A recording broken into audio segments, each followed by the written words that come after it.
John joins us. Hello, John. Good evening. Hi, Jace. Hi, Andy. How you doing? You all right, John, guys? good. How are you? Right or wrong decision to let Super Frank go?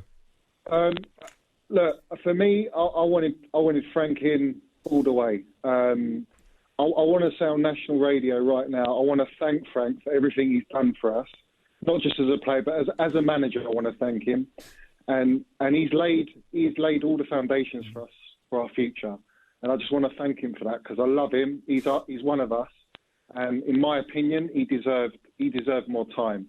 It's his first dip that he's had as a manager for Chelsea. Give him a chance. Like I generally thought he had the Wolves game and the Burnley game. So I was shocked today. I knew what was going around with Liam's and Simon's pieces, but at the end of the day, I found that disrespectful. Also, I wanted to say to Frank because I thought it just disrupted everyone. And there is dead wood. He would have known, John. I know he knew. I mean, I could tell from the Leicester game, to be honest, that all the players, apart from Mount, and I mean, no one turned up in that game. It was horrible to watch. And then he won against Luton, and I thought, yeah, he's pulling it. He's going to turn it around. I really believe Frank could turn it around. There's no manager that's going to come in and have that love and passion for the club like he has. And obviously we're all biased because we love him, but I just felt that Roman.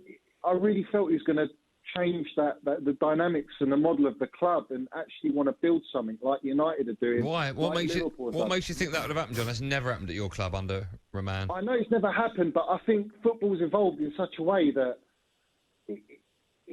we could give it a try. I mean, we brought in talent. I mean, look, I'll be honest. Frank, right? He didn't have anyone to buy last season, and he lost Hazard, and he done remarkably well. He overachieved. We know that, okay?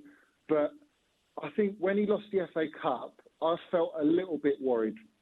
Just for Frank, because I thought if he won that, then you kick on for next season. It didn't happen. But to bring in 5, not squad players, they're first team players you've brought in, to bed them into what you've already got is not easy to do. I don't care how good of a manager you are. And where the board went wrong, in my opinion, is they never bought a DM. And that's why Frank wanted Rice, because Rice would have... Well, that Kante, is he not good enough for you? No, Kante's different to Rice. Kante can't spread the passes like Rice can. And I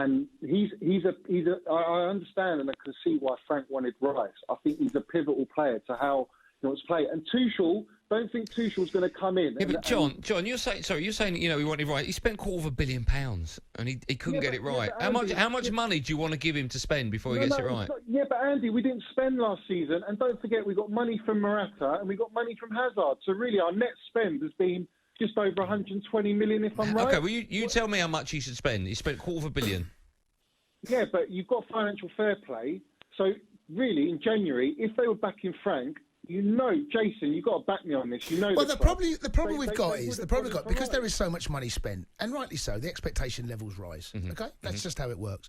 But Chelsea bought a lot of very similar type of players. Pulisic.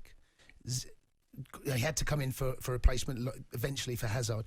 But then you've got, Havertz up top, and you've got Ziyech up top as well, and you've got Werner. They're all...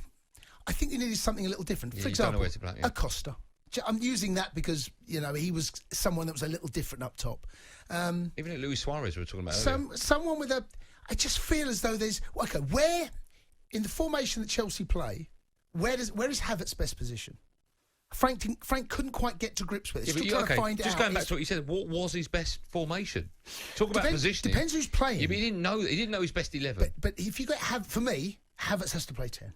But Frank never ever knew his best 11. He never knew his starting lineup. What was his formation? Okay, see, this best 11 thing, I don't know whether that's true anymore. I don't know whether there is a best 11. He doesn't know who his number 9 is. No, he doesn't know who his number 9 is, but I don't know whether a best 11 is a fact anymore. I think it depends who you're playing. I think because the squads are so big.